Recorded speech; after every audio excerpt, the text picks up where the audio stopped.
ಆ ಮಳೆ ಹಾನಿಯ ಪರಿಣಾಮಗಳನ್ನ ತಿಳಿದುಕೊಳ್ಳಲಿಕ್ಕೆ ಒಂದು ಸಭೆಯನ್ನು ಕರೆದಿದೆ. ಅದರಲ್ಲಿ ಪ್ರಮುಖವಾಗಿ ನದಿಗಳಿಂದ ಮತ್ತು ಮಳೆಯಿಂದ ಏನು ಕೃಷಿ ಬೆಳೆ ಹಾನಿಯಾಗಿದೆ, ತೋಟಗಾರಿಕೆ ಬೆಳೆ ಹಾನಿ ಏನಾಗಿದೆ, ಆಮೇಲೆ ಮನೆಗಳು, ಜಾನುವಾರುಗಳು ಮತ್ತು ಯಾರು ಕೆಲವೊಬ್ಬರು ಈ ಮಳೆ ಇದರಿಂದ ಮೃತರಾಗಿದ್ದಾರೆ. ಆಮೇಲೆ ಗ್ರಾಮೀಣ ರಸ್ತೆಗಳು ಭಾಳಷ್ಟು ಇವತ್ತು ಸಹ ಈ ಮಳೆಯಲ್ಲಿ ಇವತ್ತು ಸಹ ಹಾನಿಯಾಗಿದೆ. ಇದೆಲ್ಲವನ್ನು ಸಮಗ್ರವಾಗಿ ಇವತ್ತು ದಿವಸ ನಾವು ರಿವ್ಯೂ ಮಾಡಿದ್ದೀವಿ. ಅದೆಲ್ಲವಕ್ಕೂ ಉತ್ತರವನ್ನು ಪಡ್ಕೊಂಡಿದ್ದೀನಿ, ನಿರ್ದೇಶನವನ್ನು ಕೂಡ ಕೊಟ್ಟಿದ್ದೀನಿ ಮತ್ತು ಜವಾಬ್ದಾರಿಯನ್ನು ಕೂಡ ಕೊಟ್ಟಿದ್ದೀನಿ. ಜಿಲ್ಲಾಧಿಕಾರಿಗಳು, ಸಂಬಂಧಿಸಿದಂಥ CEO ಆಗಲಿ ಅಥವಾ ಇಲಾಖೆಯ ಅಧಿಕಾರಿಗಳು ಹೋಗಲಿ, ಅಗ್ರಿಕಲ್ಚರ್ ಆಗಲಿ, ಹಾರ್ಟಿಕಲ್ಚರ್ ಆಗಲಿ, ಎಲ್ಲರಿಗೂ ಜವಾಬ್ದಾರಿಗಳನ್ನು ಕೊಟ್ಟಿದ್ದೀನಿ. ಮತ್ತು ಮಹಾನಗರ ಪಾಲಿಕೆಯಲ್ಲಿ ವಾಸಲನೆ ಪ್ರವಾಹದಾಗ ಎಲ್ಲರಿಗೂ ಮಾತು ಕೊಟ್ಟಿದೆ. ಇವತ್ತು ದಿವಸ ಎಲ್ಲ ಕಾಮಗಾರಿಗಳನ್ನ ಮುಗಿಸಿ ಇವತ್ತು ದಿವಸ ಮುಂದೆ ಫ್ರಂಟ್ ಬರಲಾಗ ನೋಡ್ತೀವಿ ಅಂತೇಳಿ. ಅದು ಒಂದು ಕಡೆ ರಾಮನಗರಕ್ಕೆ ಏನಿದೆಯಲ್ಲ, ಅಲ್ಲಿ ಸುಮಾರು ₹1 ಕೋಟಿ ಅವಶ್ಯಕತೆ ಇದೆ. ಅದನ್ನು ಎಮರ್ಜೆನ್ಸಿ ಫಂಡ್ಸ್ ಎದುರಾಗ ತೊಗೊಂಡು ಅದನ್ನು ಮಾಡಬೇಕು ಅಂತ ಸೂಚನೆ ಕೊಟ್ಟಿದ್ದೀನಿ. ಅದು ಸಮಸ್ಯೆ ಬಗೆಹರ್ತದೆ. ಇನ್ನೊಂದು ಕಡೆ ಏನು ಇಬ್ರಾಹಿಂ ರೋಜಾದ್ ಏನಿದೆ, ಅಲ್ಲಿ ಕೆಲವೊಬ್ಬರು ಕೋರ್ಟಿಗೆ ಹೋಗಿದ್ದಾರೆ, ಅತಿಕ್ರಮಣ ಮಾಡಿದಂಥ ಕೋರ್ಟಿಗೆ ಹೋಗಿದ್ದಾರೆ. ನಾನು ಕೂಡಲೇ ಈಗ ಅದನ್ನು ಕೋರ್ಟ್ಗೆ ಮೂವ್ ಮಾಡಿ, ಎಮರ್ಜೆನ್ಸಿ ಅಂತೇಳಿ ಮೂವ್ ಮಾಡಿ ಆ ಸ್ಟೇಜನ್ನು ವೆಕೇಟ್ ಮಾಡಿ, ಆ ವೆಕೇಟ್ ಮಾಡೋದನ್ನು ನಿಲ್ಲುವಂಥ ಅವಶ್ಯಕತೆ ಇಲ್ಲ. ಈಗೇನು ಕ್ಲಿಯರ್ ಇದ್ದು ಸುಮಾರು ಸ್ವಲ್ಪ ಅಷ್ಟು ಕ್ಲಿಯರ್ ಇದ್ದು ಏನದವಲ್ಲ ಅದನ್ನೆಲ್ಲ ಇದು ಮಾಡಿಕೊಂಡು ಮಾಡಿ ಅಂತ ಹೇಳಿದ್ದಾನೆ. ಈಗ ಸೋಮವಾರ ಮಂಗಳವಾರ ಅದನ್ನು ಮೂವ್ ಮಾಡ್ತಾರೆ, ಇದು ಮಾಡಿಸಿ ಇಬ್ರಾಹಿಂಪುರದು ರಾಮನಗರದು ಎರಡು ಕೂಡ ಆದರೆ ಬಹುತೇಕ ಕಾಮಗಾರಿಗಳು ಮುಗಿತವೆ.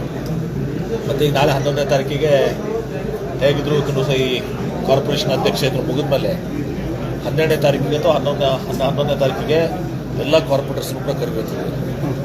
ಆ ಕಾರ್ಪೊರೇಟರ್ಸ್ ಕರೆದು ಅವ್ರವ್ರ ವಾರ್ಡ್ನಲ್ಲಿ ಮೋಸ್ಟ್ ಕ್ರಿಟಿಕಲ್ ಆಗಿ, ಸುಮ್ಮನೆ ಹೋದರೆ 20 ಲಿಸ್ಟ್ ಕೊಡ್ತಾರೆ.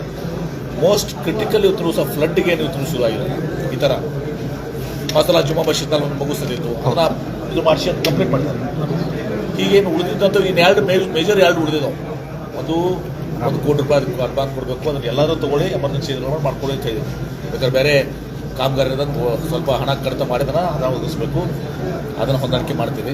ಇನ್ನು ಇಬ್ರಾಹಿಂಪುರದು ಒಂದೇನು ಇಬ್ರಾಹಿಂ ರೋಜಾ ಅದನ್ನು ಕೋರ್ಟ್ನಲ್ಲಿ ಮೂವ್ ಮಾಡಿಸಿ ವೆಸ್ಟೇ ವೇಕೆಂಟ್ ಮಾಡಿಸಿ ಅದನ್ನು ಕೂಡ ಮುಗಿಸಿದ್ರೆ ಇವತ್ತು ಬಹುತೇಕ ಈ ಫ್ಲಡ್ಡು ಬಿಜಾಪುರ ನಗರದಲ್ಲಿ ಅದು ಕಂಪ್ಲೀಟ್ ಆಗ್ತದೆ. ಬಹಳಷ್ಟು ಗ್ರಾಮೀಣ ಮಟ್ಟದಲ್ಲಿ ಸಿಟಿಯಲ್ಲಿ ರಸ್ತೆಗಳು ಎಲ್ಲ ಹಾಳಾಗಿದ್ದಾವೆ. ಕೆಲವು ಆಮೇಲೆ ಕೋಟೆಗಡೆ ಕಂದಕ್ಕದ ₹5 ಕೋಟಿ ಕೋಟೆಗಡ ಕಂದಕ್ಕೆ ಕೊಟ್ಟಿದ್ದೀವಿ. ಆಮೇಲೆ ಬೆಳೆ ಹಾನಿ ಮತ್ತು ತೋಟಗಾರಿಕೆ ಹಾನಿ ಅದನ್ನು ಕೂಡ ಆಗಿದೆ.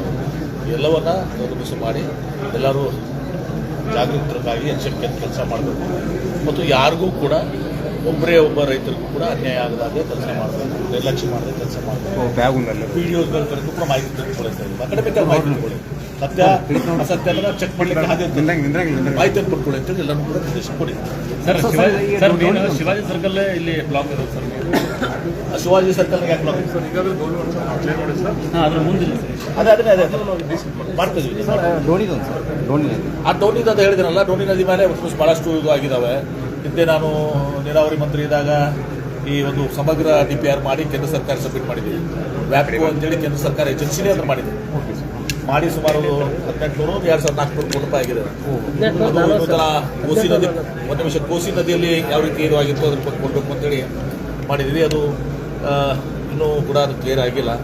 ಈಗ ಅದು ದೊಡ್ಡ ಪ್ರಾಜೆಕ್ಟ್ ವೇಟ್ ಮಾಡೋದು ಬೇಡ. ಈಗ ಕ್ರಿಟಿಕಲ್ ಆಗಿ ಸರಳವಾಗಿ ಅವತ್ತು ಏನು ಲಾಸ್ಟ್ ಟೈಮ್ ಇಂದ ಡೋಣಿ ನದಿಯಲ್ಲಿ ಮಾಡಿದ್ದಾರೆ, ಬೆಣ್ಣೆ ಮಾಡಿದ್ದಾರೆ. ಇಲ್ಲಿ ಡೋಣಿನಲ್ಲಿ ಇವತ್ತು ಸಹ ಎಲ್ಲರೂ ಹೋಗ್ತಿರ್ತಾರೆ ಆಫೀಸರ್ಸ್, 3-4 ಮಂದಿ ಇಂಜಿನಿಯರ್ಸ್ ನಾವೆಲ್ಲ ಹೋಗ್ತೀವಿ ಸರ್. ನಮ್ಮಲ್ಲಿ ವ್ಯಾಪ್ಕೋದು ನಾವು ಇಟ್ಕೋತೀವಿ. ಮೋಸ್ಟ್ ಕ್ರಿಟಿಕಲ್ ಇದು ತೊಗೊಂಡು ಒಂದು 100-200 ಕೋಟಿ ರೂಪಾಯಿದು ಪ್ರಾಜೆಕ್ಟನ್ನು ಮಾಡ್ಕೋತೀವಿ. ಈಗ ಸುಮಾರು 11 ಕೋಟಿ ರೂಪಾಯಿ ಬಂದಿದೆ. ಈಗ 11 ಕ್ರೋಸ್ನು ಎಲ್ಲೆಲ್ಲಿ ಇದು ಮಾಡ್ಕೋಬೇಕು, ಖರ್ಚು ಮಾಡಬೇಕು. ಮತ್ತು ಈಗ ಮಳೆಗಾಲದಾಗ ಮಾಡಿದ್ರೆ ಆಗಲ್ಲ, ಕಾಂಟ್ರಾಕ್ಟರ್ ಕೆಲಸ ಆದಂಗೆ ಆಗ್ತದೆ. ಮಳೆಗಾಲದಾಗ ಬರೀ ಫ್ಲೋ ಕಂಟಿನ್ಯೂಟಿ ಆಗಬೇಕು, ಕಟ್ಟಿ ಕಡಿಬೇಕು, ಸ್ವಲ್ಪ ಏನಂದ್ರೆ ಚೆನ್ನಾಗಿ ಮಾಡ್ಕೊಳ್ಬೇಕು ಅಷ್ಟೇ. ಯಾಕಂದ್ರೆ ಮಳೆಗಾಲದಾಗ ಏನೋ ಕೆಲಸ ಮಾಡ್ಕೊಂಡ್ರೆ ಕಾಂಟ್ರಾಕ್ಟರ್ ಸರ್ವೆ ಮಾಡೋಂಗೆ ಆಗ್ತದೆ. ಅದು ಮಳೆಗಾಲ ಮುಗಿದ ಮೇಲೆ ಮತ್ತು ಈಗ ಬಿಜಾಪುರ ಏನು ಕ್ಯಾಬಿನೆಟ್ ಮಾಡ್ತೀವಿ ಏನು ಸೆಪ್ಟೆಂಬರ್ ಅಕ್ಟೋಬರ್ನಲ್ಲಿ ಆ ಇದರಲ್ಲಿ ಕೂಡ ಅದನ್ನು ಧ್ವನಿ ನದಿದು ಒಂದು ಸಂಕ್ಷಿಪ್ತವಾಗಿ 100-200 ಕೋಟಿ ರೂಪಾಯಿ ಒಂದು ಪ್ರಾಜೆಕ್ಟ್ ಮಾಡಿಸಿ ಕ್ರಿಟಿಕಲ್ ಅತಿ ಅವಶ್ಯಕತೆ ಇದ್ದದ್ದು ಫ್ಲಡ್ ಇದು ಮಾಡೋಕ್ಕೆ ಏನಾಗ್ತದೆ ಆ ವ್ಯಾಪ್ಕೋ ರಿಪೋರ್ಟ್ ಇಟ್ಕೋತಾರೆ ಮತ್ತು ಇವರು ಫಿಸಿಕಲ್ಲೂ 4 ಜನ ಇಂಜಿನಿಯರ್ಸ್ ನಾವು ಅದನ್ನು ಇನ್ಕ್ಲೂಡಿಂಗ್ ಸಿ ಒಂದು ವಿಸಿಟ್ ಮಾಡ್ತೀವಿ ಅಂತ ಹೇಳಿದ್ದಾರೆ. ವಿಸಿಟ್ ಮಾಡಿ ಒಂದು DPR most critical DPR ready ಮಾಡ್ತಾರೆ. ಅದು ಕೂಡ